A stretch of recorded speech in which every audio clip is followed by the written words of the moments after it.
네, 이번 호우로 인한 종합적인 피해 상황을 정리해 보겠습니다. 지금까지 사망 실종자는 42명, 이재민은 7,500명을 넘어섰습니다.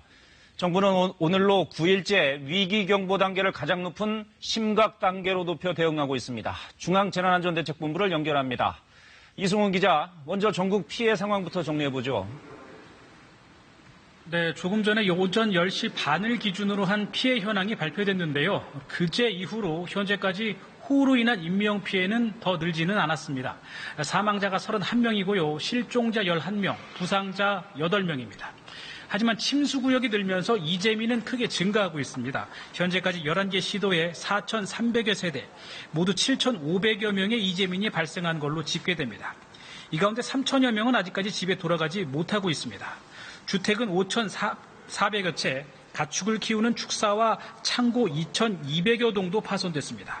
또 도로나 교량도 5천 곳 가까이 피해를 입었고요. 크고 작은 산사태도 700건이 넘습니다. 농경지 피해도 지금 심각합니다. 현재까지 서울 여의도 면적의 94배에 이르는 농경지가 물에 잠기거나 매몰됐습니다. 좀처럼 비가 그치지 않으면서 응급복구도 제속도를 내지 못하고 있습니다. 전체 피해 시설 2만 2천여 건 가운데 현재까지 응급복구가 완료된 건 57% 정도에 불과합니다. 네, 비가 그쳐야 응급복구도 속도를 낼 수 있을 텐데 정부는 지금 어떻게 대응하고 있습니까? 네, 정부는 오늘로 9일째 4단계 위기 경보 가운데 가장 높은 심각 단계를 유지하고 있습니다.